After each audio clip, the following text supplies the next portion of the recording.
My time is yours. Go ahead. What's wrong with me? What am I to her? She to me? Nothing. Yes, fine. She's an ordinary roommate. I share rooms with her. Our relationship is normal, conforming. Excellent. Share nothing but space. Oh, what is she doing to me? Yes, I understand. I think I'm dying. Could you be more specific?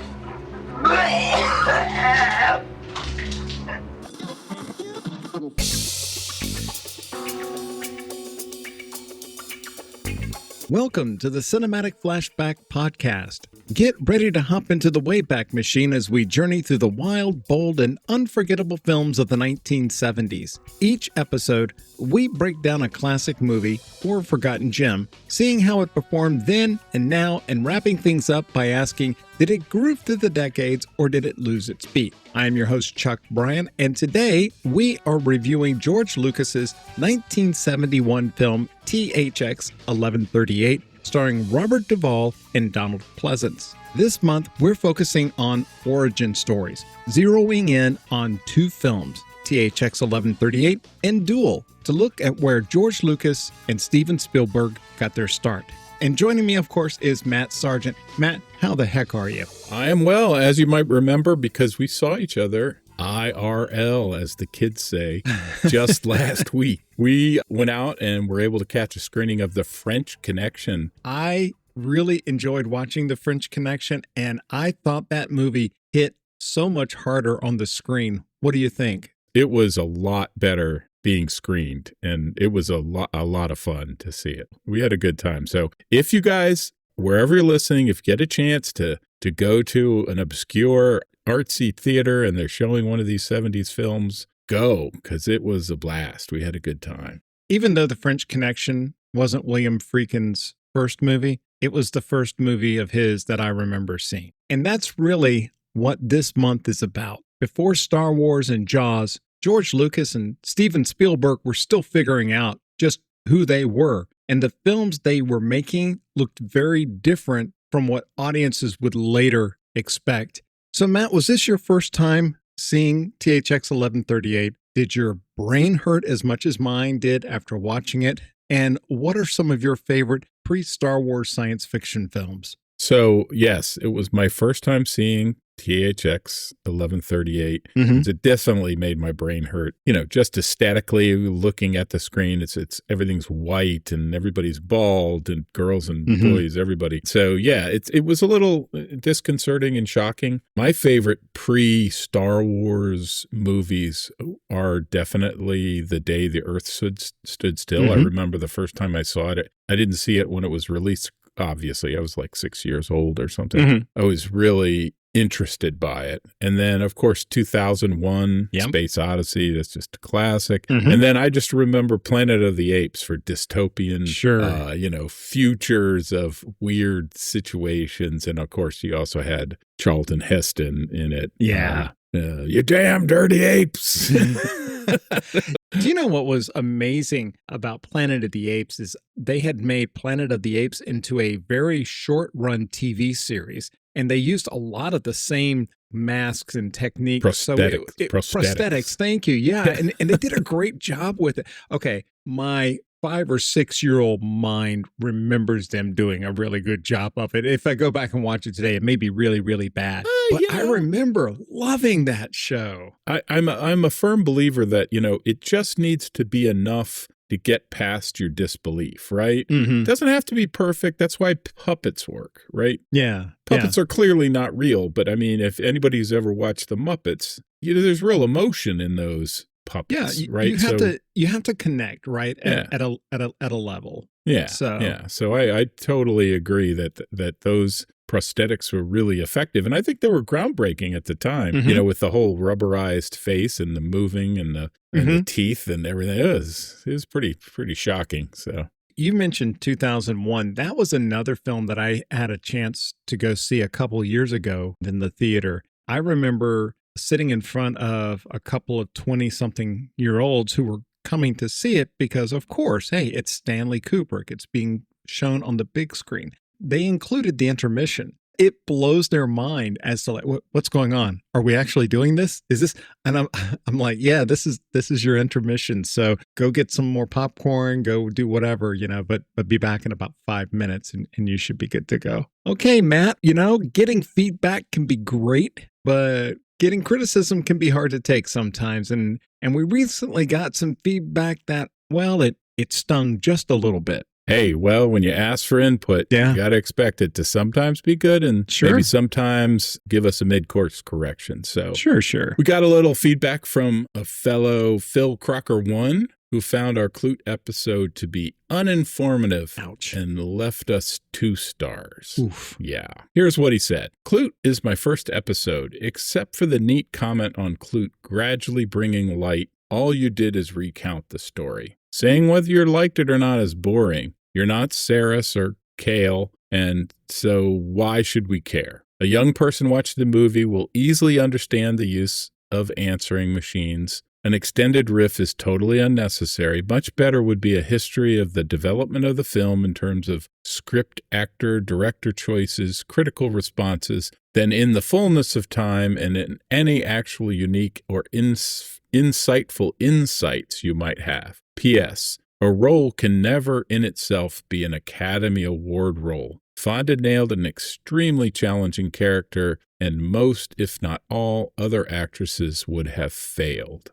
So I don't disagree with his commentary. And I think Clute was probably one of the ones where we kind of maybe went on too much about recounting the story. I will say personally that I think there are roles that are written that are clearly intended as an elevated role to garner attention of the Academy. Sure. Oscar bait. It's Oscar bait. It is what it is, right? Now, I don't disagree that any other actress might have just plopped that role. Yeah. Jane Fonda was great in it, and we said so. We said that as much, that Jane Fonda was amazing in that role. Yeah. Yeah, we do oftentimes end up recounting a lot of the story. And I think a lot of that is, to be perfectly honest, Matt, you and I are finding our voices for what we want that section of the show to be. Mm-hmm. If Phil is listening, we definitely hope that you are. We have made changes in that third segment where we're asking each other a little bit more questions to try to get some of that of our ideas out. Now, Matt and I wish we could be Andrew Saris or Pauline Kael. We wish we had that kind of insight. But listen, you're going to get the critic who says it stinks or it's good. That's really just who we are. And we hope that along the way, we are able to highlight films that maybe people haven't remembered. Sure. And I think, as they say, any publicity is good publicity. And I think any interaction with us is a good thing, right? Sure. We thank Phil for the time to make his thoughts known because, he could have just turned us off, right? He didn't. Sure. He cared. I really appreciate that. And hopefully this will make us a better podcast. We know that people's time is super valuable, so we appreciate it when someone actually listens and then makes some suggestions. So we definitely appreciate that input. We don't disagree with it wholeheartedly. I think, it is our show. We are going to say our opinions, and people can care or not care after the fullness of listening to a few of our podcasts and maybe finding a movie a hidden gem or something that you would not have normally seen. Then we've done our job. And that's sort of why we're here. Yeah. So I will also say, good or bad, we look forward to your interaction. Please leave us a comment, leave us a rating. Certainly we would like to have 5 stars, but if you have what you feel are fair criticisms and that deserves 2 stars, then go ahead and give it to us. You always can write email messages directly to us if you don't want to actually, make a big public statement about how you would like to see the podcast improved. But we are not shy about getting feedback, and we will take action on it. And I think anybody who's been listening to the podcast knows that we've made, like you said, we've evolved that middle section to be a little less, here's the story, and a little more, what'd you think about this and what'd you think about Yeah. that? Which I think's more fun. It's more fun for us. So that's easier. Yeah. Quite honestly. You're right. So, Matt, before we got Phil's comment, this next little segment in our intro was one that I had started doing. You and I do a lot of research. A lot of that tends to just never even make it. So I figured, hey, I've done some work here. Let me just put together a little something that sets the tone of the movie or the director or the producer or the one producer who shot the other producer, something that is interesting to give people some connective tissue behind the film so that when they go to watch it, they have a little something that they can hang on to or a little nugget that maybe they can even impress a friend with. But before you say that, let's be perfectly honest with our audience. You do most of the research. I'm along for the ride. My research is I remember watching this movie as a child. You are my Ed McMahon, okay?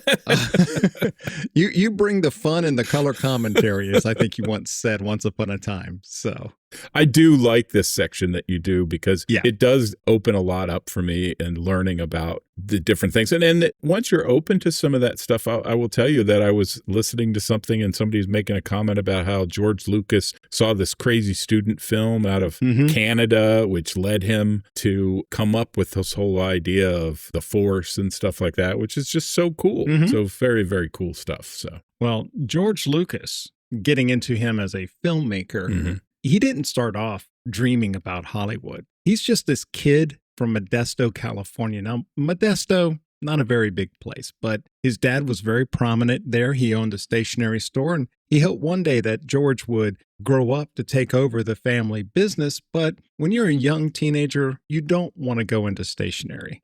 1, 2, 3 o'clock, 4 o'clock, rock.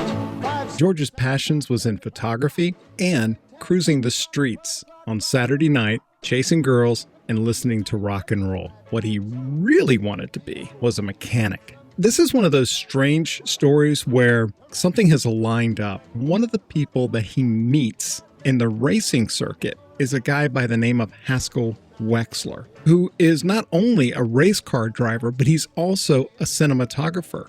Now, when you were reading a little bit about George, did you come across his accident? I did. He got T-boned, and he probably should have died. This is where that meeting with Haskell actually pays off because Haskell helps George get into the USC Film School. He meets others who would make a group that was called the USC Mafia.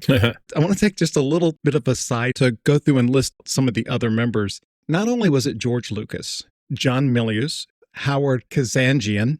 Kazanjian produced films such as Raiders of the Lost Ark, The Empire Strikes Back, and Return of the Jedi. Walter Murch, not only did he do the sound in this movie, he did the sound for Apocalypse Now, The Conversation, The Godfather Part 2. Hal Barwood, who was a screenwriter, as well as Matthew Robbins. Matthew Robbins also directed Dragon Slayer. Then you have Randall Kleiser, who was the director of Grease, Caleb Deschanel, who was a director of photography for the movie The Right Stuff, Robert Duvall, who was an editor on films like Jurassic Park 3, Jumanji, The Black Stallion, Hidalgo. William Hayek and his wife Gloria Katz wrote the screenplay for American Graffiti. And then the last member of the original group was a guy by the name of Donald Glut. He was a writer for television animation, also the author who wrote the novelization for The Empire Strikes Back. It's pretty crazy that much creativity came out of that few set of years. Here's the crazy thing, man. This is not the USC Film School of today. This is the USC Film School of the 60s. People did not learn their trade by going to film school. Right. They learned their trade by doing the work, which means you have to have an end. Right. This is where an opportunity arises because there's a competition that both Murch and George Lucas did. The winner would get to go to the lot of Warner Brothers and they would get to see a film being made. Of course, it's our boy George Lucas who wins. They send him over to watch the making of a musical directed by a young graduate from the UCLA Film School, Francis Ford Coppola. Amazing. After Coppola finished, his next film was called The Rain People. The Rain People starred Robert Duvall. George Lucas brings Walter Murch along. The two of them begin to work on taking a student film and making it into a feature film, and that feature film would become THX 1138. Lucas and Coppola launched American Zoetrope with Warner Brothers financing their little experiment. Their first film was going to be THX 1138. When the film was finished, it was shown to the Warner Brothers executives, and they hated it. They pulled all of the support that they had given to Zoetrope, and it nearly collapsed that company even before it had a chance to begin.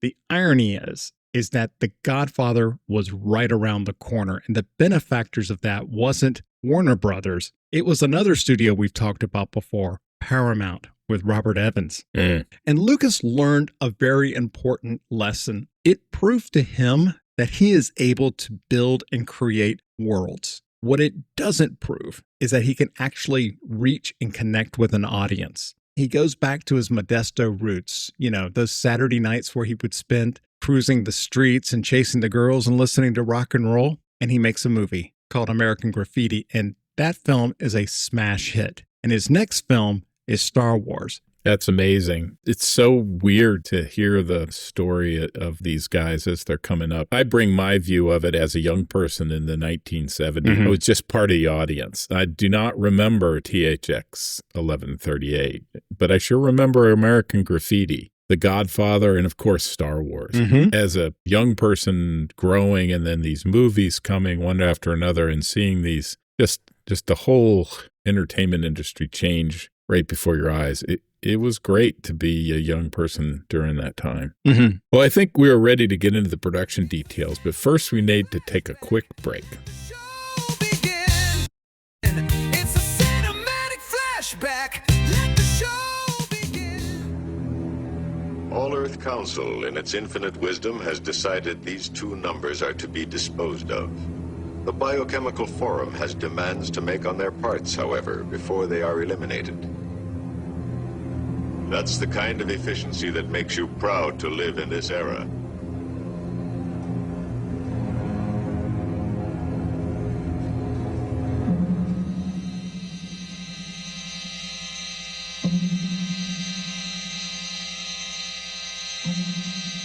This series aired to 38.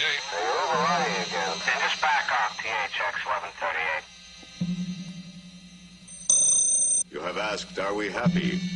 Are we happy and effective?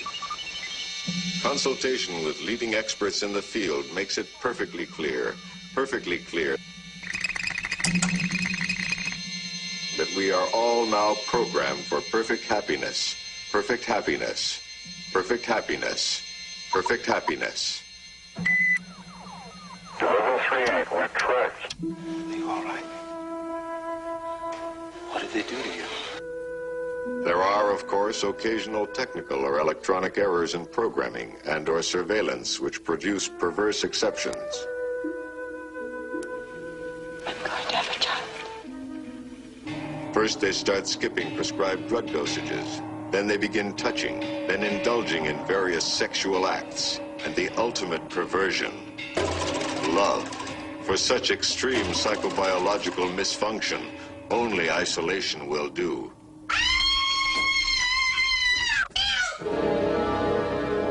Despite rumors to the contrary, it should be made perfectly clear, perfectly clear, perfectly clear. There have been no, repeat, no unprogrammed departures, no pursuits. Shell people will attack any persons venturing beyond prescribed areas.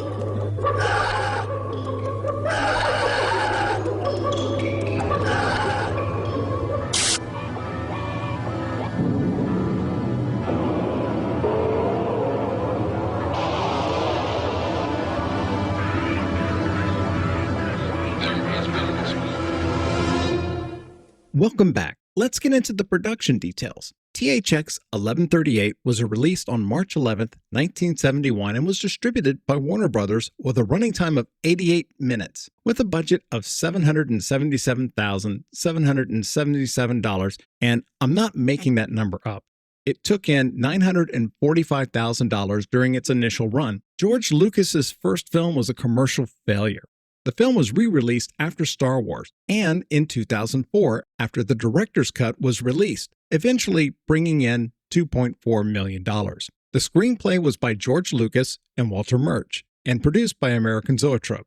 THX 1138 was edited by George Lucas. Walter Murch created the unique soundscape of the film that is integral to the story. Music was by Lalo Schifrin, who is quickly becoming one of my favorite composers of the 70s. Contemporary reviews by Roger Ebert, Vincent Canby, and Charles Champlin came to similar conclusions. It's narratively obtuse at times, but it endures as a visually and sonically haunting sci-fi experiment. THX 1138 has a 72% rating on Rotten Tomatoes with a similar audience rating of 73%.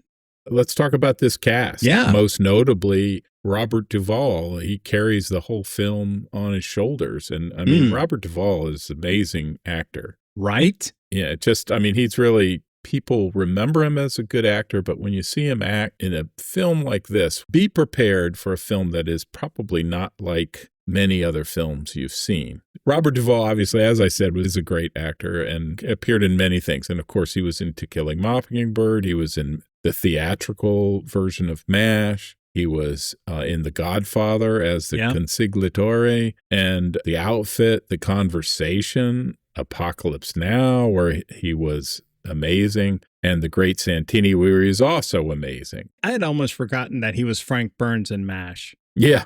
And of course, in Apocalypse Now, he's Colonel Kilgore. It was roommates with Dustin Hoffman and Gene Hackman while they were struggling stage actors. Exactly. Can you imagine that apartment?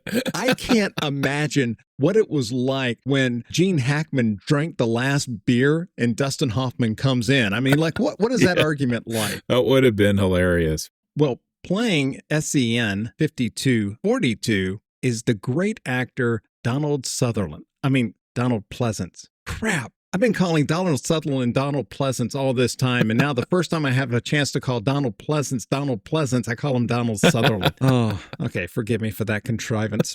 I know him as Dr. Loomis from Halloween. I did not even remember that one. That's like his most famous role. What do you remember him from? I just remember him in Great Escape, where he was blind and he was hiding it. Donald Pleasence was one of two actual POWs on the cast of The Great Escape. Amazing. Also played the president in Escape from New York, which was Snake Plissken's target to rescue out of New York. Snake Plissken.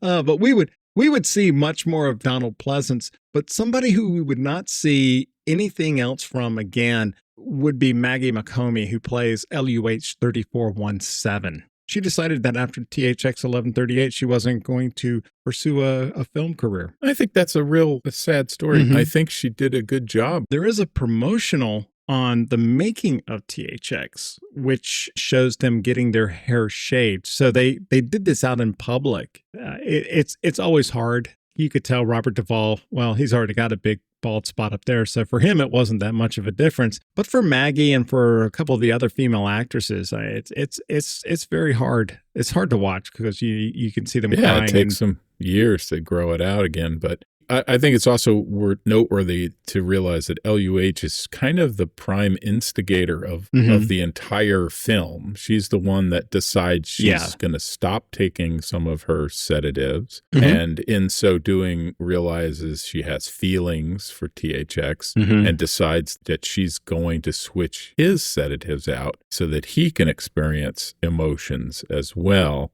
The last actor that I did want to point out was Don Pedro Coley, who plays SRT 5752, who was one of the hologram entertainers. I actually got confused on this because when he said he was a hologram, I really thought that he was actually a hologram. So he might have been a robot or something that became real. So I was a little confused on that. I must have misunderstood because I thought that he was a person who was on the hologram entertainment. No, I think you're right. I think you're got to be correct because it doesn't make any sense. I was just confused. And to be honest with you, in this film, confusion. It's part of the package, right? Part and parcel.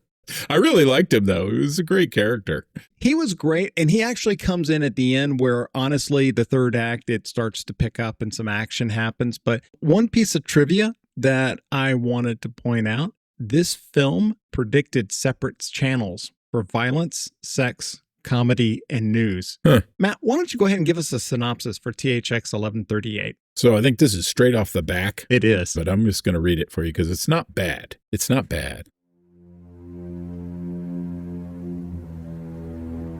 A chilling look at the future that also reflects the present. THX 1138 stars Robert Duvall as a man whose mind and body are controlled by the state. When THX begins to break free, he makes a desperate attempt to escape a world where thoughts are regulated, freedom is non-existent, and love is forbidden. How was that? That's your movie trailer man voice. It is. I missed it. Someone told me a long time ago that I should be a voice actor. I don't think so. But it's fun. When we come back, we're going to go ahead and dive into our thoughts on THX 1138. But first, we need to take another quick break. Don't go anywhere. Let the show begin. I'm Amber. I'm Dayton. I am Disney's Jean. I'm Robert. And I'm Tim. And we are the hosts of the Docking Bay 77 podcast. And we're here to give you a little tease of what to expect in 2026. In January, we're bringing back our very popular Sci-Fi Movie Month. That's one iconic film from the 1950s, 60s, 70s, and 80s. You all know that we love Disney on this broadcast. I mean, it's literally in my name. So Amber and I are going to be going to spend some quality time with you looking at their live action films from the 50s, the 60s, and the 70s. Think 20,000 Leagues, Apple Dumpling Gang, and so much more. Now, the year 1977 was an important year for pop culture. We're talking game-changing, earth-shattering, culture-defining moments. So we are doing our longest series ever, looking at films and albums from that legendary year. Docking Bay 77, where Broadway references meet the voice of reason. And it's healthy for you. We're just a bunch of nerds discussing what we're listening to, watching, and reading. And as always, encouraging you to listen to more music, read more books, and watch more movies. And remember, physical media is better than streaming. Docking Bay 77, your 2026 adventure starts here. It's a cinematic flashback. Let the show begin. Welcome back. Chuck and I are about to get into our thoughts on THX 1138, so there may be spoilers ahead, just a heads up. This might be a good time to pause the podcast and check out the film if you haven't seen it yet. The original 1971 version isn't widely available, and the 1977 version can be difficult to track down. We've heard you might find it over on the Internet Archive, but we'll leave that for you to verify. The only widely available commercial version is the 2004 Director's Cut, which you can rent from the usual places. Since this was your first time watching it, how long did it take before you realized what kind of movie this was going to be? I was pretty sure what it was going to be kind of right from the beginning. It was able to kind of explain itself pretty well going in, but there was a lot of details left off. Who's running the show? Do you ever find it out? What's going on? So there's a lot of questions, but you kind of get the general drift of things that were going. I would say it wasn't a film that kind of locked me in. Mm-hmm. It does keep you at an arm's length, and I think that is somewhat on purpose. Yeah, I would agree. You know, we've talked about this before with films that are trying to give you, while watching it, they're trying to orchestrate a feeling. You know, I think we definitely talked about that in The Sorcerer and some other films like that. And I think this definitely was doing that. This was trying to sort of put you into this dystopian future where all hope is lost and these automatons are going forward. So whenever I mention THX 1138, people who've seen it, the first thing that they say is, oh, it's basically George Lucas doing 1984. What do you think of that? I would say that's a fair comparison, but I actually think it's more Logan's Run without the fun. Oh, right? Okay. It's Logan's Run without the fun. And to me, that's why the whole thing falls flat, because my personal opinion is you cannot get humans, whether you give them drugs or whatever, without significant police. I know we had monitoring, we had those robots, but they were stupid and slow. And you can't get humans to do what you want without tricking them, like the Matrix. You know, you build this whole world that they can live in because they think they're free, and then everybody's free. And the same thing with Logan's Run. It's like, oh, okay, everything's taken care of. You have plenty of food. You just have to go to Carousel when you're 29 and get murdered, but you don't know that. You pretend like you're getting rejuvenated or whatever. Yeah. I think it's exactly like that, except for it's just depressing as all get out. And they just give them a lot of drugs. And honestly, if you think about the time they're coming out of the 1960s, you know, where drugs were really prevalent and LSD was it was huge, and heroin and all these crazy drugs and stuff. So people of that time probably believed in the future that, you know, that maybe you could be 100% controlled by giving a regimen of pills every day, which, you know, I mean, obviously we are in a society now that uses a lot of mood enhancing drugs and people under prescriptions and stuff like that. We understand, but not to the extent it's shown here. So that sort of fell flat for me. That was unbelievable for me. So I think what I almost missed watching this film is that it starts off before the Warner Brothers logo, the nice 1970s red shield logo, not the one that we're used to seeing now. There is a short clip from Buck Rogers. Rogers in the 20th century. Buck Rogers, now adventuring in the amazing world of the 20th century. By turning a little dial to project us ahead in time, we're able to be right with Buck and his friends in the wonderful world of the future. A world that sees a lot of our scientific and mechanical dreams come true. You know, there's nothing supernatural or mystic about Buck. He's just an ordinary, normal human being who keeps his wits about him. I know that George Lucas grew up watching movie serials, but this is not George Lucas in his 30s. This is still him, like he's 23, 24, 25 at the time. And this is a guy who's still quite young, quite finding out who he is in this world. It's almost like he recognizes that desire for what the future could be. But he says, this is really where I think we're actually going to go with, you know, the advent of all of this technology at some point. Who's behind it? I don't think anyone's behind it. It could be just a computer that's behind it. And everyone has been conditioned with the drugs. They're also conditioned to no longer care. This is where I think it's different from 1984. 1984 is all about Big Brother. It's all about forcing what you think. And if you don't agree with the state, the boot is put on your neck. In this movie, we've gotten to the point where people don't even care. And you pointed out that the robots are basically feckless. Please come back. You have nothing to be afraid of. They can't do anything. By the end, they're begging him, please come back. For your own good. Don't go up there. Yeah. You know, so I was going to ask you what your reaction was when the movie ended. I would have loved for it to gone on a little bit to see what was out there. Like, was Eden out there? I mean, to me, it would have been cool for him to walk out into what essentially would be like a wild earth, untamed and fresh. And he's walking out. Unfortunately, he's walking out by himself. So to me, it would have been a better film all the way around if he and LUH walked out into this Garden of Eden, and he is essentially Adam and Eve. Right. And then you get into the whole, well, wait a minute, was this actually Adam and Eve in the garden? Yeah, so the end for me was a little hollow, but it was also sort of like, okay, they've been doing this to us the whole movie. The whole film has been a little bit sort of unsatisfying on how things are resolving. Yeah. You know, what happens to people and where they go. And they're in that weird prison that's just a white space that goes on for a really long time, but not forever. But you notice it's a prison, right?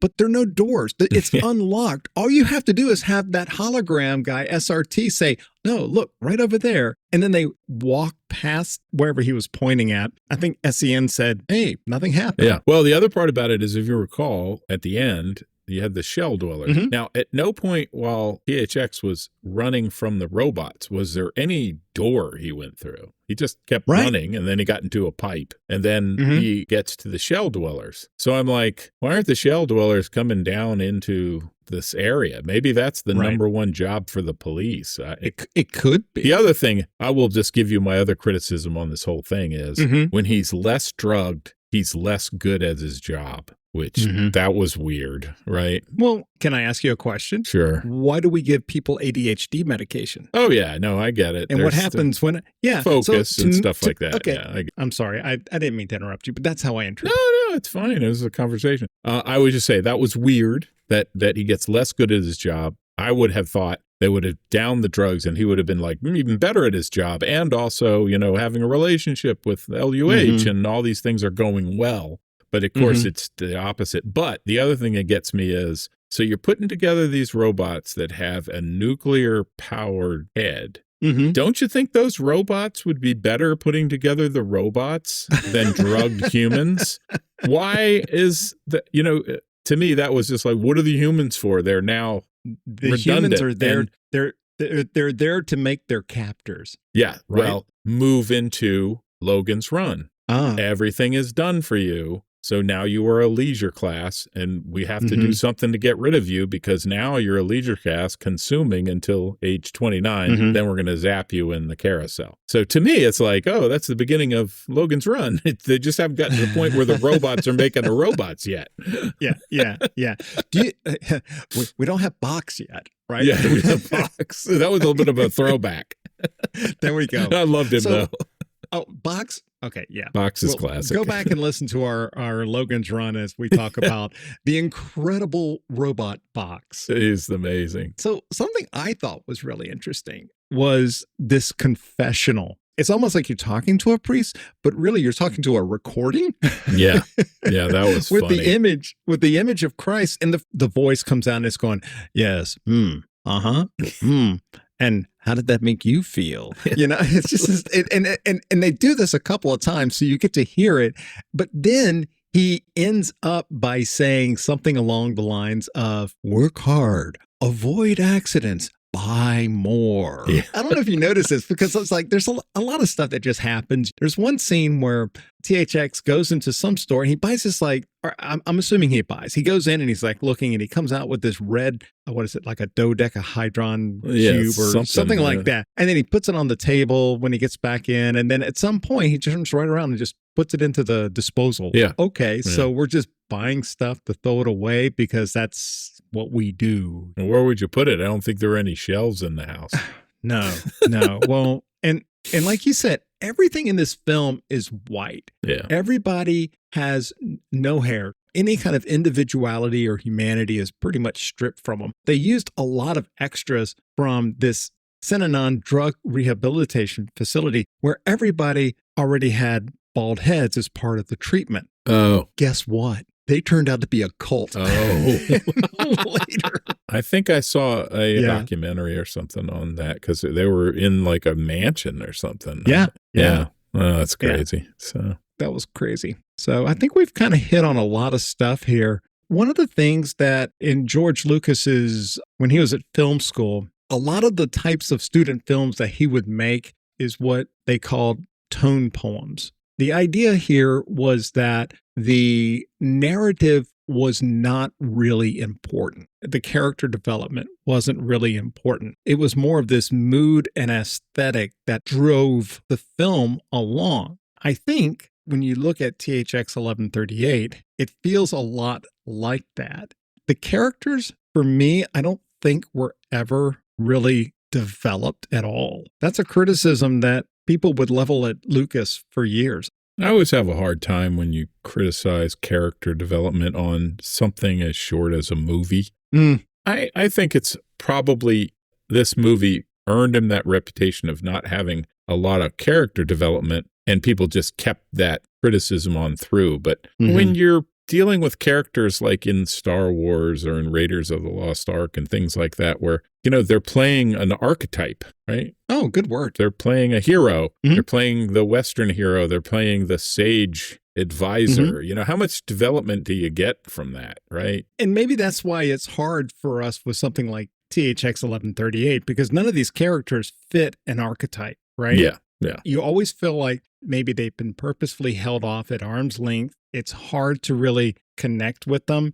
For me, the first person whom I really liked, who I thought showed any emotion whatsoever, was when Don Pedro Coley shows up in the third act. Mm-hmm. It feels like that the narrative begins to take shape and it starts to focus on the end, where THX is now fully awake and he's trying to get out. So I will go back to my theme about Adam and Eve, and I will tell you that I think the writing on this film really missed a cool thing. If you realize LUH was the one that switched the pills. LUH was the one that gave the apple. Sure. She was the first one that switched her pills. Then she got her mate to switch the pills and had sex. Ooh. This is very analogous to Adam and Eve. You know, they then started covering themselves with the fig leaves, and they didn't do that before because now they know shame. Yeah. Okay. And it would have been great if they had escaped together out into this Garden of Eden. To me, that would have been a fantastic movie. That would have been an amazing movie. Maybe it would have been a little bit too obvious, but to me, I think there's a lot of undercurrent there of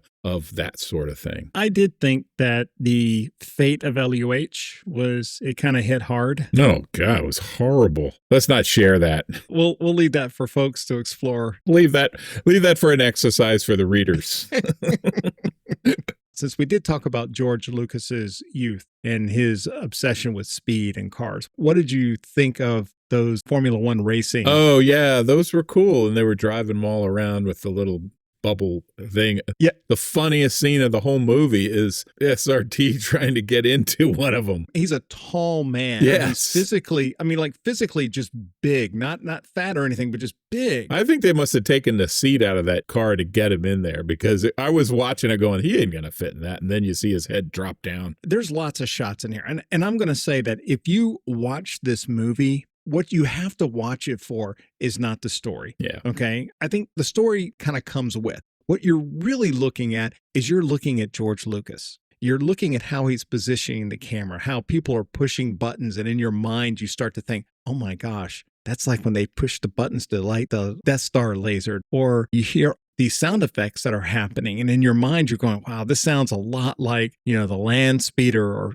or something. The remote control arms, remember those that drop the nuclear thing in and stuff? Yeah, you're right. Even the cops begins to give you this idea of C-3PO. So you're starting to see the genesis of ideas, even the idea of oppression and rebellion, right, are in THX. Now, they are better realized and much more entertaining in Star Wars. Sure. But it is here in THX. And then at the end, you've got this chase. They're going through this tunnel, which looks a lot like a trench. You have a lot of that. And that's the way that you have to watch it.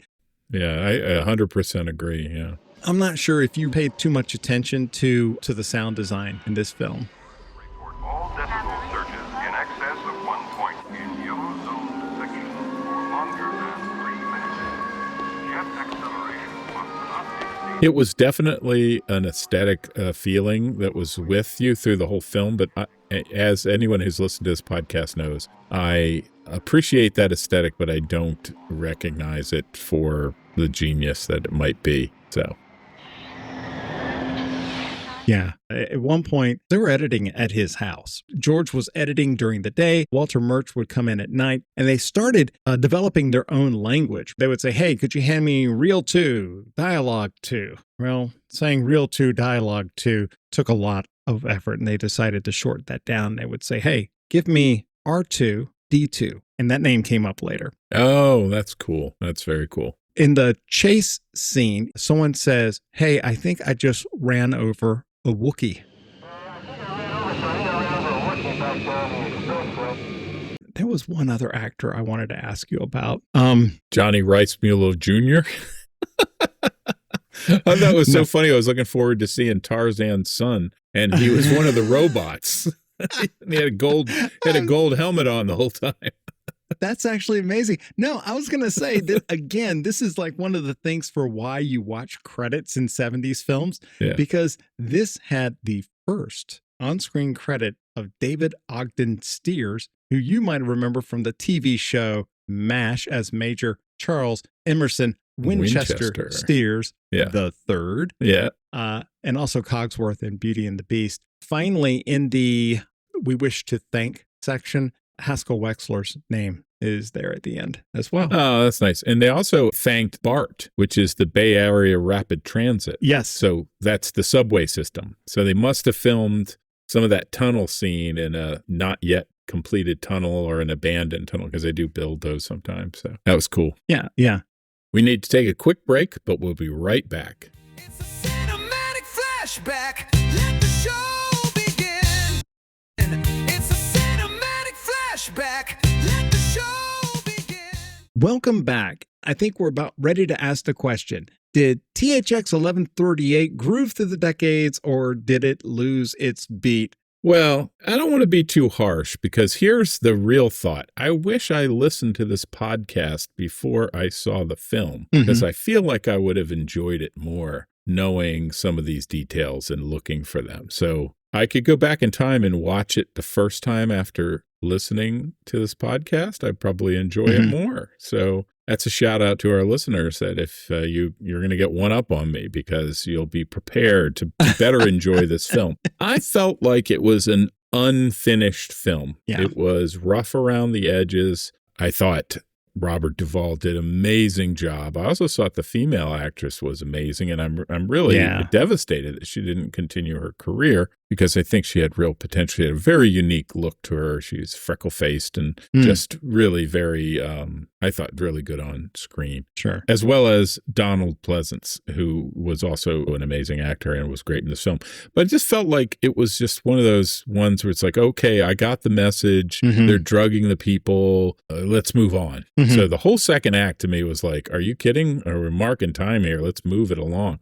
The third act was a little bit fun, because you sort of got the idea that this is a prison without walls and anybody could just leave when they wanted to. So it sort of put things in somewhat of perspective. But again, like I said, the ending was not to my liking. I think it could have been done a lot better. So to me, I have to be with the people of the 1970s who basically declared that this did not groove back then. And I am not sure, unless you are a George Lucas sort of fan, this may not be the film that you would want to watch. And I would also say it is not a film you would bring a friend to, because your friend would need to be equally dedicated to seeing the early works of a genius, but clearly early works. And so I would say, I always judge films like this as, could my wife sit through this? And the answer is no. She would have left. She would have gone to bed.